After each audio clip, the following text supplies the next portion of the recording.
Hola a todos, bienvenidos al canal. Hoy les traigo la reseña de una de las grandes obras maestras del escritor estadounidense Truman Capote, Música para Camaleones.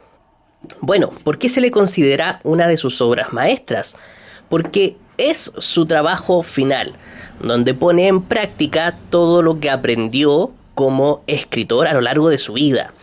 Cuando uno piensa en esto, se imagina una novela voluminosa y extensa, pero es todo lo contrario, es un trabajo breve de aproximadamente 300 páginas, que se divide en tres partes, más un prefacio muy inspirador.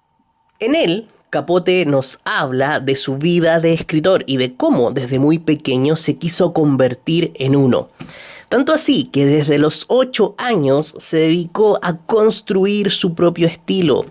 No es raro que a los 23 años publicara su primera novela y que desde ese mismo instante lograra tanta fama.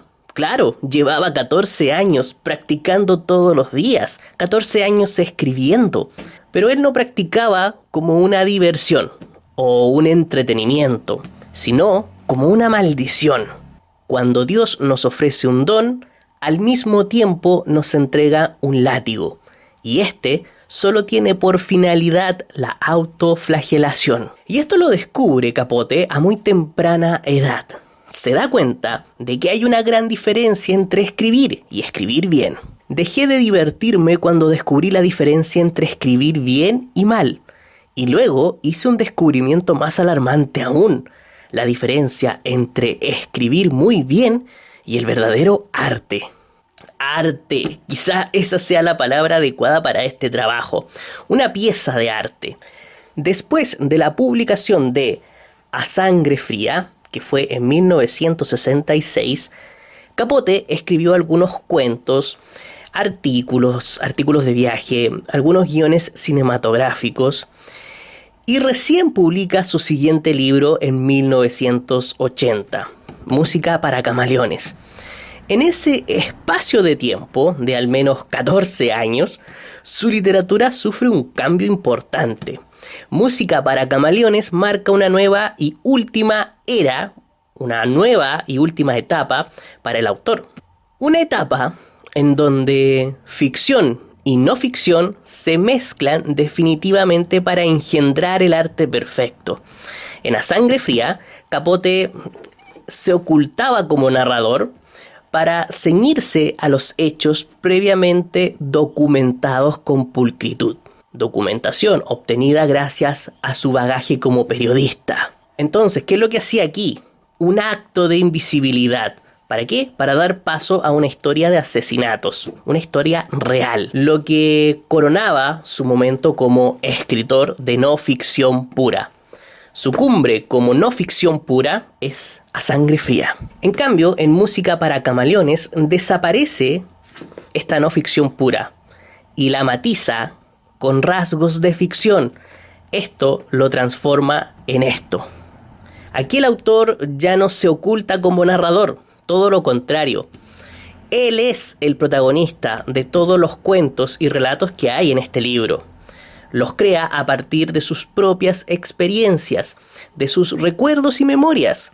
Si en A Sangre Fría lo periodístico tomaba la forma de un extenso reportaje de un hecho noticioso importante, un asesinato, en Música para Camaleones es todo lo contrario. Lo periodístico, que no deja de existir en ningún momento, se transmuta en la apreciación de lo cotidiano, pero no lo cotidiano como una unidad aislada, sino como una pieza del todo.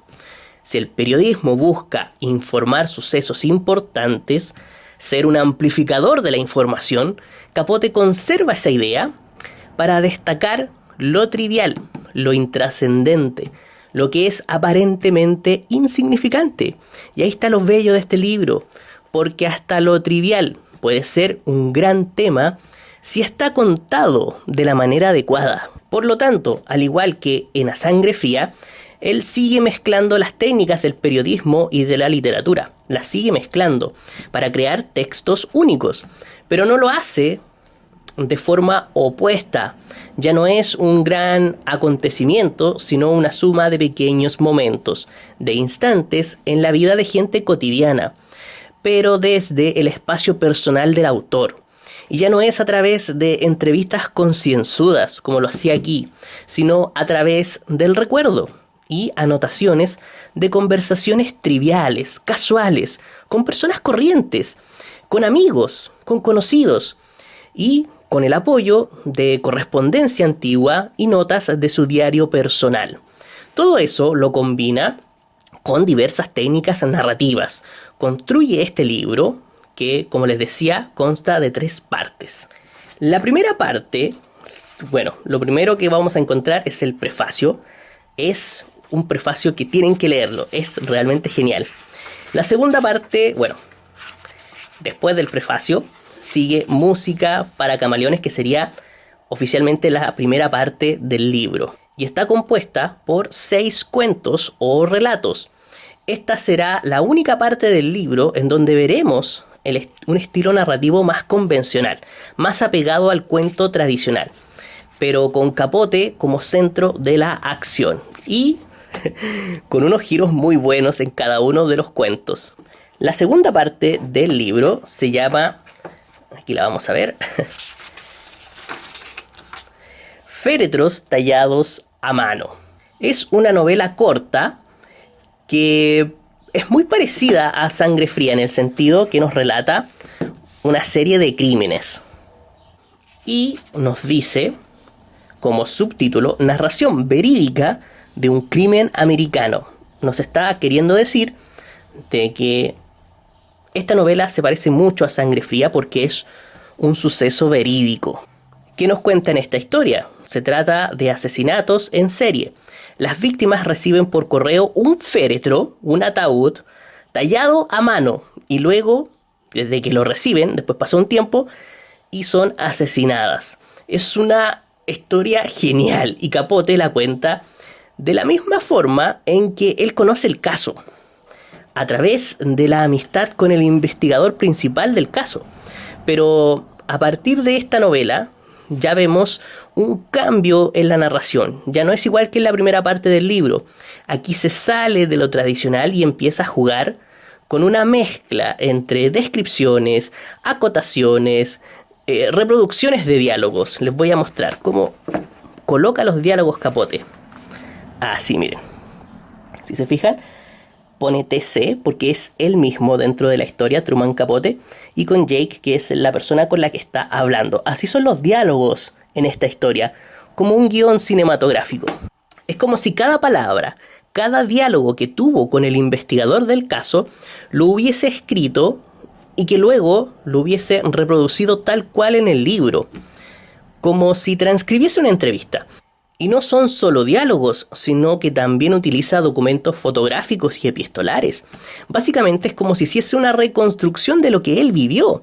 El asunto es que Capote después reconoce que este relato no es real, es ficticio, pero está construido con partes reales, con momentos que él vivió, con investigadores que conoció, con crímenes que le contaron, y todo ello lo mezcló para armar, para crear, para conformar esta historia. Y finalmente, en la tercera parte del libro, Capote nos cuenta pequeños momentos de su vida a modo de relatos, pero conservando el estilo de féretros tallados a mano, conservando el estilo de esa narración con diálogos a modo de guión cinematográfico. Son como instantes fugaces de la vida del autor, son pequeños fragmentos de sus encuentros con personas únicas. Algunas muy famosas, como Marilyn Monroe, por ejemplo. Hay un relato de ella que se llama Hermosa Niña, que es muy bueno. También hay relatos de personas más anónimas, más desconocidas, como Mary Sánchez, que es una mujer que trabaja en la limpieza, en este relato que está acá, que se llama Un día de trabajo. ¿Y qué es lo que hace Capote? La sigue. Está todo el día con ella, va, la acompaña a todas las casas que debe limpiar ella, y él la sigue, conversa con ella, le ayuda, y todo lo registra y lo escribe en un relato. Y es muy bueno, es realmente grandioso. Y ahí te das cuenta de que tanto el relato de una persona famosa como el de una persona más desconocida son igualmente excelentes. No importa el nombre, no importa la fama, donde hay humanidad, siempre hay una historia interesante que contar. Eso nos quiere decir Capote. Otro relato que me gustó mucho de esta tercera parte es uno que se llama Intrepidez. Aquí Capote lo persigue la policía. Es buenísimo, muy bueno. Bueno, en general esta tercera parte del libro es así. Capote encontrándose con algún conocido, con alguna persona cercana de su entorno. Pero en el último relato, que se llama Vueltas Nocturnas, ya no se encuentra con otra persona, sino que se encuentra con él mismo. El autor se desdobla y habla consigo mismo. Me pareció grandioso. En la charla con su yo, Capote indaga en sí mismo, en su intimidad, y nos regala una de sus grandes frases, que incluso la destacan acá, en la parte de atrás del libro, que dice así: soy alcohólico, soy drogadicto, soy homosexual, soy un genio. Sí, un genio que deberíamos leer mucho más. Bueno, espero que les haya gustado esta reseña y nos vemos la próxima semana.